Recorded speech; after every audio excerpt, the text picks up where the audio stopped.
स्वयं माता दुर्गा जी ने कहा है, जो भी स्त्री नवरात्रि के दौरान कर लेगी ये 2 छोटे से काम, उसके जीवन के हर कष्ट को मैं शीघ्र कर दूंगी, खत्म, खुशियों से भर दूंगी।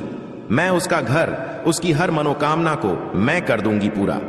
दोस्तों, आपकी जानकारी के लिए बता दें, 15 अक्टूबर 2023 दिन रविवार से शारदीय नवरात्रि शुरू हो चुकी है। इसका जो समापन होगा वो 23 अक्टूबर दिन सोमवार को होगा। इस बार शारदीय नवरात्रि पूरे 9 के 9 दिन की होगी, ना एक दिन कम ना एक दिन ज्यादा। दोस्तों, हमारे हिंदू धर्म में शारदीय नवरात्रि का अपने आप में एक विशेष और खास महत्व होता है। वैसे तो एक साल में 4 नवरात्रियां पड़ती हैं और हर नवरात्रि में माता दुर्गा जी स्वर्ग से धरती पर वास करने आती है, परंतु शारदीय नवरात्रि में माता दुर्गा जी हाथी पर वास करके धरती पर वास करने आती है। ध्यान रखिएगा, वेद पुराण में साफ साफ लिखा हुआ है, जब भी माता रानी जी धरती पर वास करने आती है, उन्होंने सिंह को वाहन के रूप में ना लेकर के हाथी को अपने वाहन के रूप में लिया हुआ है। तो ये धरती के लिए बहुत ही शुभ संकेत होता है और ऐसा समय भक्तों के जीवन में खुशहाली लेकर के आता है।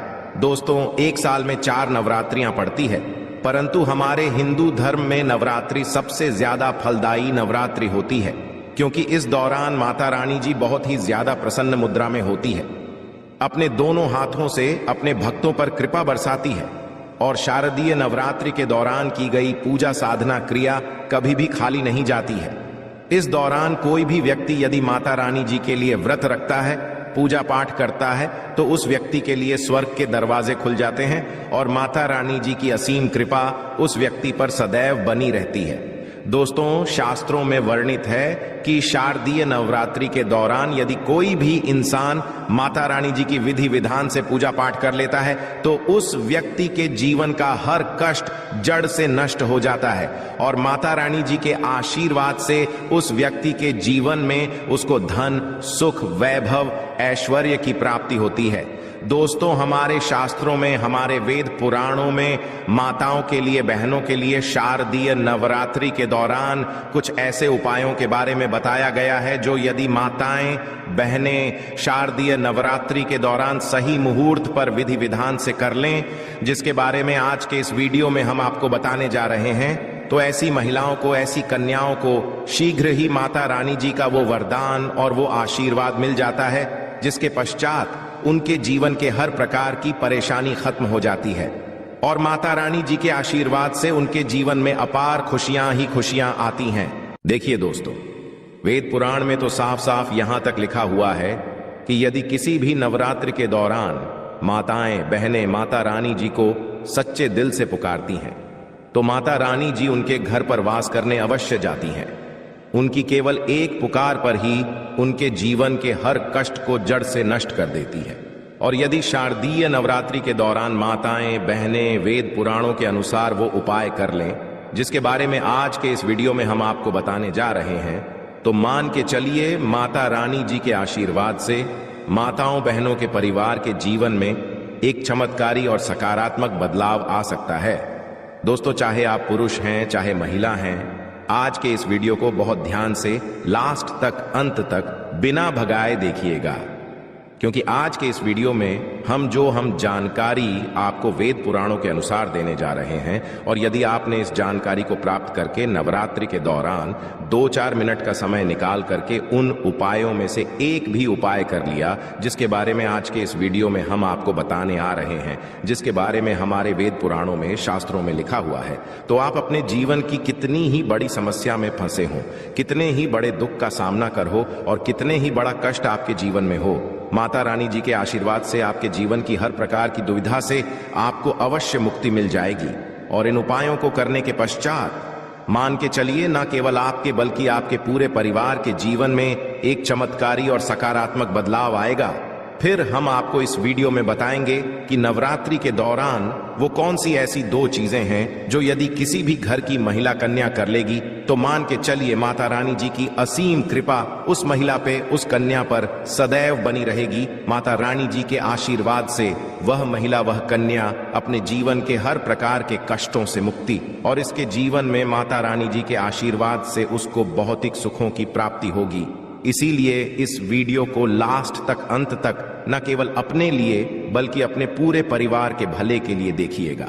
तो वो कौन सी गलतियां हैं जो आपको शारदीय नवरात्रि के दौरान नहीं करनी चाहिए?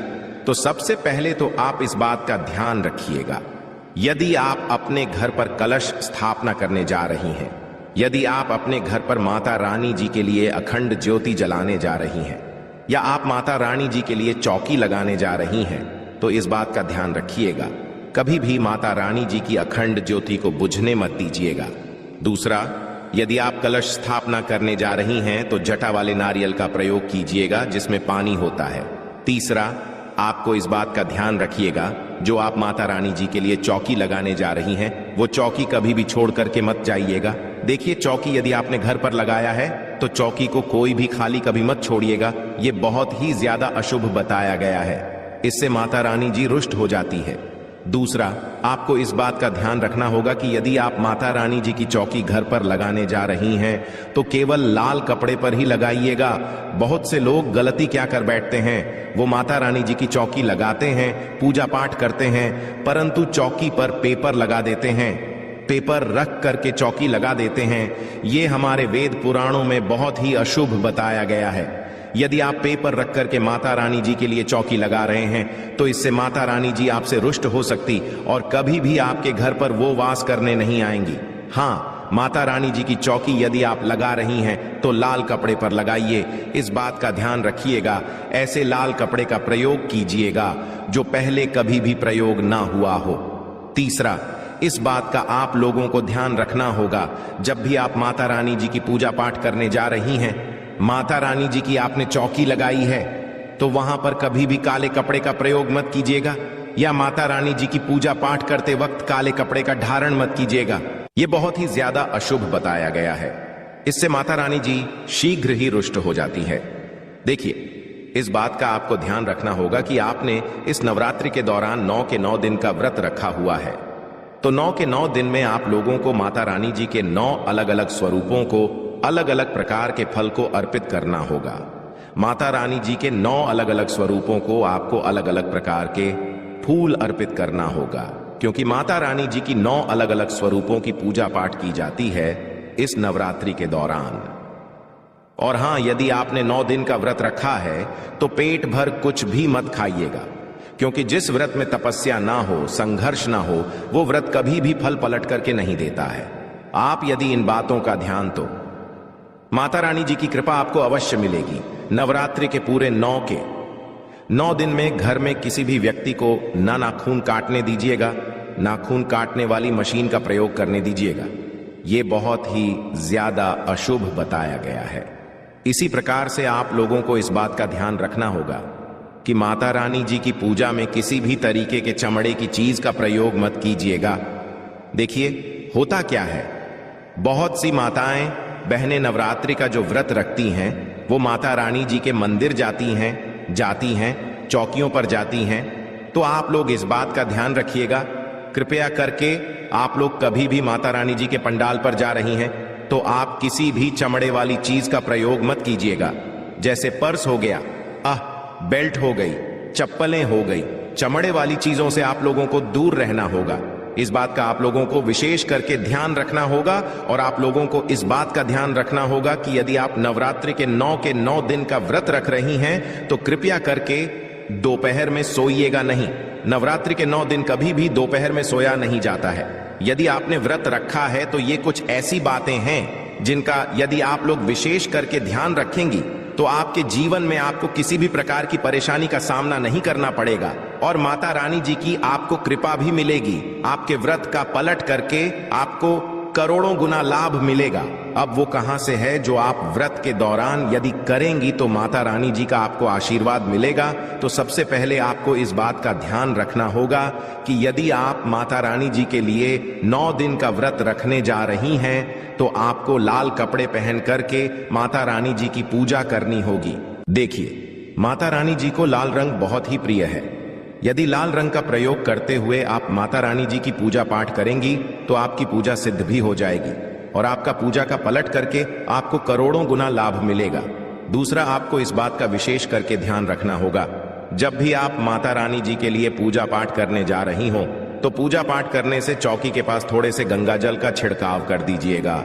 गंगा जल का छिड़काव करने के पश्चात ही माता रानी जी की पूजा पाठ कीजिएगा। ये बहुत ही ज्यादा शुभ बताया गया है। तीसरा, यदि आप माता रानी जी की पूजा में माता रानी जी को लाल गुड़ल का फूल अर्पित करती हैं तो ये बहुत शुभ बताया गया है।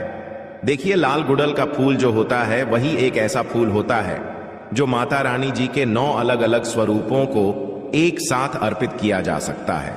तो माता रानी जी की पूजा में यदि आप लाल गुड़ल के फूल का प्रतिदिन उनको अर्पित कर रही हैं तो माता रानी जी के 9 अलग अलग स्वरूपों का आपको आशीर्वाद मिलेगा। देखिए, यदि आप अपने व्रत के दौरान में सीताफल का प्रयोग करेंगे तो इससे माना जाता है कि माता सीता जी का आपको असीम आशीर्वाद मिलता है, और माता रानी जी को यदि आप सीताफल अर्पित करेंगी तो इससे भी आपको माता रानी जी का आशीर्वाद मिलेगा। तो ये कुछ ऐसी चीजें थीं जिनका आपको ध्यान रखना है और नवरात्रि के दौरान करना है, और आपको माता रानी जी का आशीर्वाद भी मिलेगा, वरदान भी मिलेगा, और आपके जीवन में आप बहुत खुश रहेंगे। आशा है कि आज की इस प्रस्तुति में बताई गई जानकारी आपको अच्छे से समझ आ गई होगी। वीडियो अच्छा लगा हो तो एक लाइक अवश्य कर दें। धन्यवाद वीडियो के अंत तक बने रहने के लिए।